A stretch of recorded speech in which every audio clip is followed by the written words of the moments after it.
nós estamos de volta para agora desta feita falar sobre a quarta competência, que versa exatamente sobre ergonomia.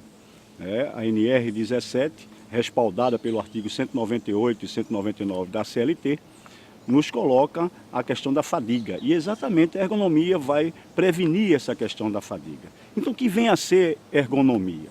Ergonomia exatamente estuda as interações do homem e os elementos que existem no ambiente de trabalho. E existem três concepções de ergonomia, três formas de compreender a ergonomia. Primeiro, a concepção em relação ao conceito, de correção. Ergonomia enquanto correção.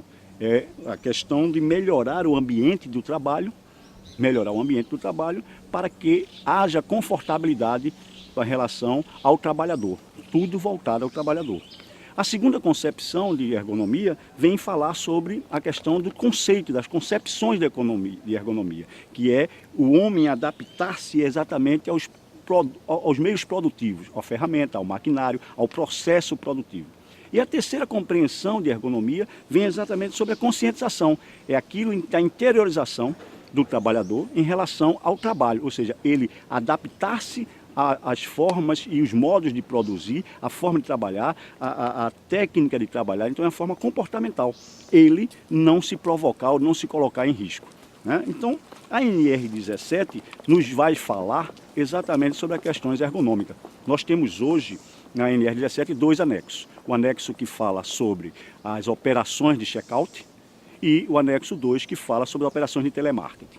Nós não vamos adentrar nesses dois anexos. Por quê? Porque são trabalhos específicos e vocês podem muito bem fazer uma leitura e dele extrair um monte de regras que tem para essa atividade. Vamos nos cingir ao conteúdo concreto da NR17, que é da 17.1 até o 17.18.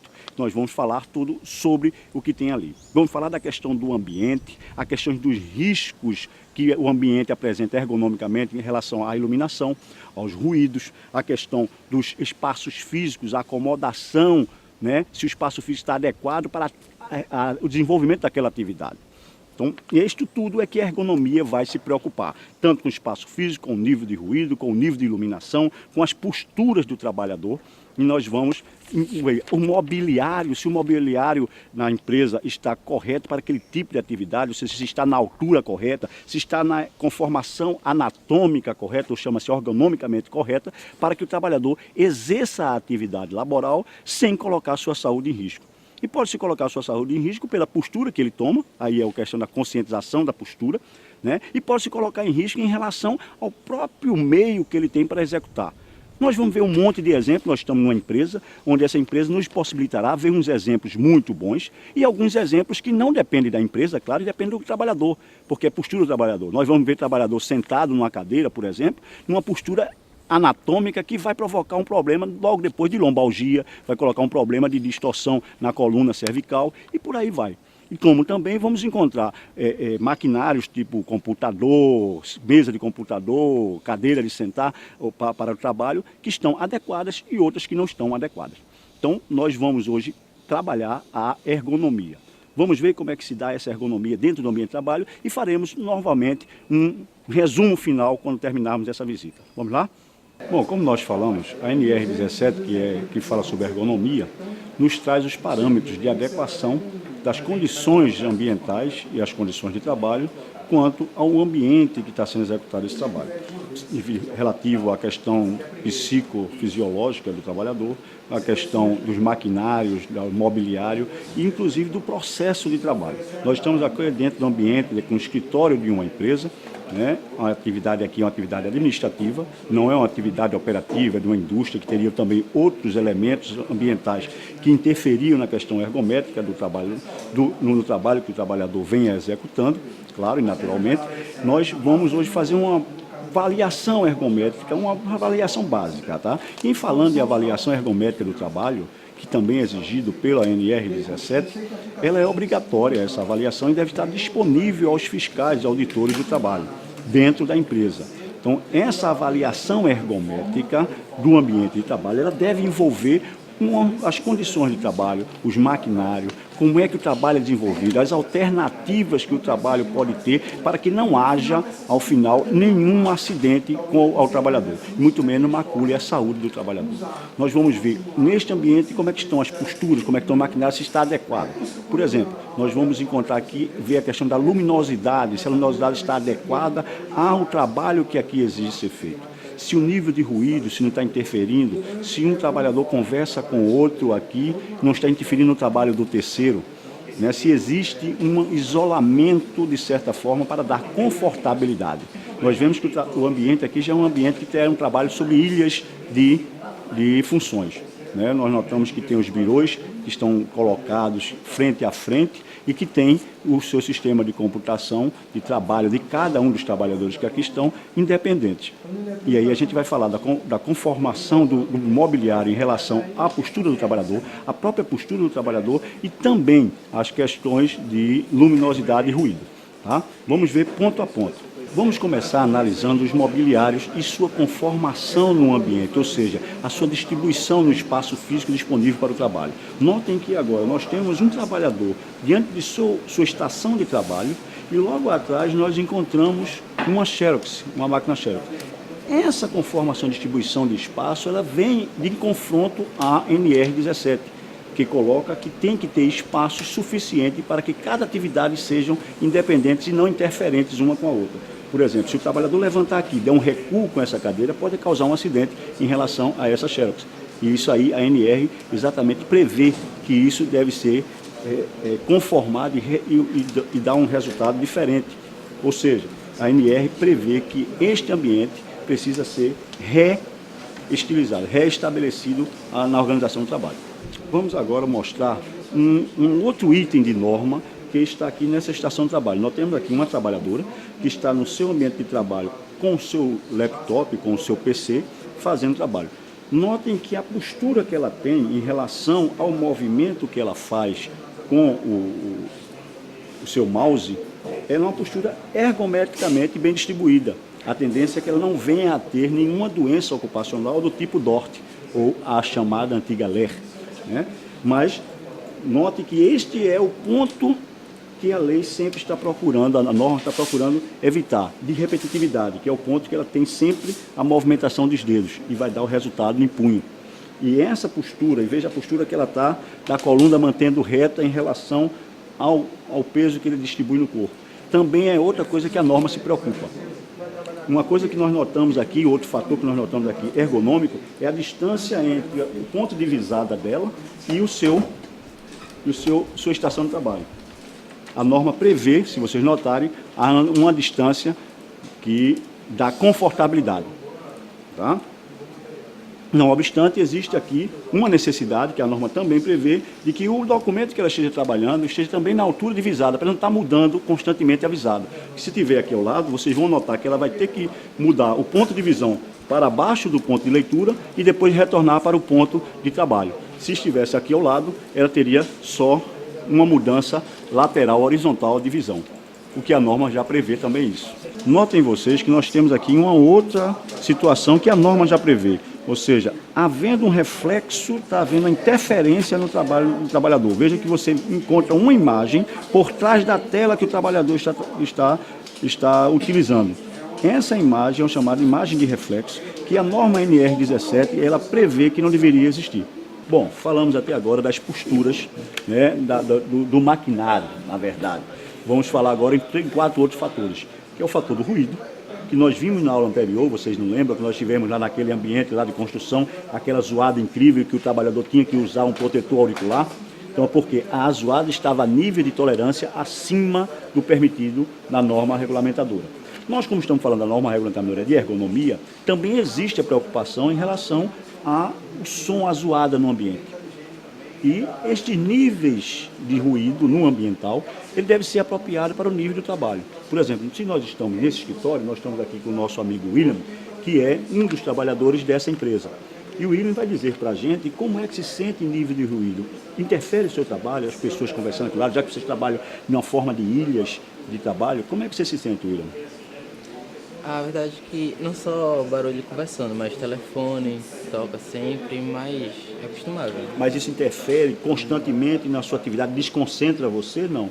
Ou é de vez em quando, isso não dá nenhum problema? Não, comigo não. Bom, então notemos que existe um nível de ruído aceitável. Tocar telefone no ambiente de trabalho, a conversa natural relativa ao trabalho que está sendo produzido num ambiente de estação, de ilhas de estação de trabalho, como é nessa empresa, nesse escritório, é aceitável pela norma. Difícil seria estar o William aqui trabalhando e lá fora está um bate-estaca, está uma zoada de uma serra cortando a madeira, e ele não iria se concentrar e, consequentemente, a produtividade do trabalho dele reduziria e ele poderia estar factível a provocar um acidente do trabalho ou levar para casa uma doença do trabalho. Tá? Vamos agora falar, saindo do ruído, falar das questões da postura. Note que o nosso amigo William, do jeito que está aqui, ele está com um pouco à frente as nádegas, né? A tendência é que a curvatura da sua coluna venha depois lhe provocar, talvez, quem sabe, o chamado tradicional bico de papagaio. Né? Por quê? Porque ele, um menino jovem, veja que é um trabalhador jovem, tem na ordem de 20 anos, por aí, não é isso? Ou ainda é um trabalhador mais jovem ainda? Mais jovem ainda, um trabalhador jovem, e que se ele tem essa postura, ele mantém o tempo dessa postura, quando ele chegar lá para os seus 50 anos de idade, ele já está sofrendo problema lombar. Então a postura, William, que eu gostaria que você sentasse um pouco mais para trás para mostrar ao nosso aluno, sim, a postura mais adequada é exatamente essa. Agora, essa postura tem que ter a atitude do trabalhador, mas não só ela, também o equipamento, o maquinário ou os utensílios que você tem aqui para ser a cadeira precisa ter uma conformidade anatômica e ergonômica que favoreça a confortabilidade do trabalhador. Você acha que essa posição que você está agora está mais confortável para você, você se sente mais seguro? Ou a anterior? Reduza, vá como você normalmente estava sentado, sente lá. E essa agora? Entre uma e outra, qual que é melhor para você? Mais confortável e correto. O trabalhador às vezes sabe, sente que é, mas é o costume. Muitas vezes ele vai relaxando e vai terminando sentando não com a nágida, mas com o cóccix. Então, ou seja, ele bota o cóccix lá na frente, a coluna fica toda curvada e aí mais tarde ele vai ter um problema de coluna e vai dizer que o problema foi do ambiente do trabalho, das condições de trabalho que o empregador não deu. Não é verdade. Na lei, na legislação, normalmente nas questões desse tipo, os juízes têm decidido que isso é falta de postura do trabalhador, que é uma postura não ergométrica. Tá? Então vamos agora falar no próximo assunto da ergometria, que é a iluminação. Olha, nós estamos num ambiente que dá para você notar que enxergamos todos nós. Então, a iluminação, eu volto ao nosso amigo William para nos dar o depoimento. Você consegue, você já tem problema que você não usa óculos para a distância nem para perto, né? Até porque é jovem, quando você vai chegando um pouco mais velho, ele vai ter que usar o óculos para leitura como eu uso, né? Até por conta da frequente leitura em ambientes de luminosidade variada. Então, esta luminosidade que você encontra aqui, você trabalha aqui de manhã e de tarde ou só pela tarde? Só pela tarde. Então já é um momento em que a luminosidade vai caindo, ou seja, aí tem alta intensidade, luminosidade natural, ao meio-dia para 1 hora da tarde, que é a hora normalmente que você deve chegar aqui, é isso mesmo? E ele vai sair do ambiente lá por volta das 6, 7 horas da noite, é por aí? Ou seja, no final da tarde. A luminosidade natural vai caindo. E aí é quando entra a luminosidade artificial. Quando não, os ambientes de trabalho já têm a luminosidade artificial todo o tempo, para manter uma intensidade única e não afetar a saúde do trabalhador através da sua visão. Me diga, William, como é que você se sente com a luminosidade local? É aceitável também. A iluminação do objeto também ajuda. Ele nos coloca que, além da luminosidade natural que o ambiente tem, que é uma luminosidade nós notamos ergonomicamente perfeita, ele também tem a luminosidade que ele encontra de retorno aos seus olhos do seu PC de trabalho, no seu computador, né? Que nós estamos porque tem um laptop. Até isso tem que ser orientado pelo técnico de trabalho, o trabalhador, no sentido de dizer, essa luminosidade de retorno pode provocar alguma fotofobia, pode provocar algum problema fotóptico no ocular nele. Então é preciso que o técnico de segurança do trabalho também tenha essa preocupação. Williams, agora nós podíamos falar e querer seu depoimento sobre a questão, você nos falou do ruído, nos falou da iluminação, nos mostrou a questão da postura, mas era interessante para nós e o nosso aluno entender também qual é a condição, por exemplo, essa altura dessa cadeira em relação a essa mesa. Você tem condições de trabalho confortável? Como é que você se sente? Às vezes tem que a postura vai indo mais pra frente, fica mais perto do objeto. Mas é acostumável também. Ó, então vocês notam que o William está procurando se adaptar ao mobiliário que tem dentro do ambiente de trabalho, que isso também é ergonômico.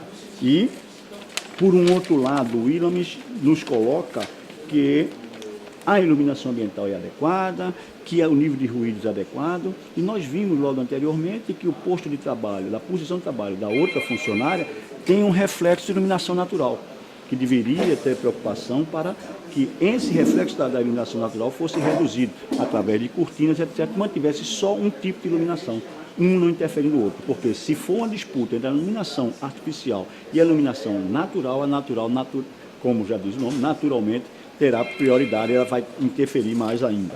Bom, finalizando, eu gostaria de colocar para vocês, e agradecer ao Williams e à empresa, agradeço ao seu chefe por ter nos recebido aqui, ele ter dado a oportunidade de fazer essa filmagem, e que dizer para vocês, os ambientes ergonomicamente perfeitos, ele propicia uma confortabilidade ao trabalhador que garante a redução da fadiga. E a fadiga é exatamente resultante das questões de ruído, as questões de iluminação, as questões do mobiliário do ambiente de trabalho e principalmente da postura do trabalhador. Não esqueçam de ler a ANR 17. Essa semana nós temos uma atividade que eu reputo de muita importância. Vocês têm um documento para ler e produzir um trabalho sobre esse documento. E nossa aula, atividade, vocês vão ver que é maravilhosa, está dentro do contexto de vocês apropriarem o conhecimento. Um abraço para todos e quem sabe nós nos veremos mais adiante.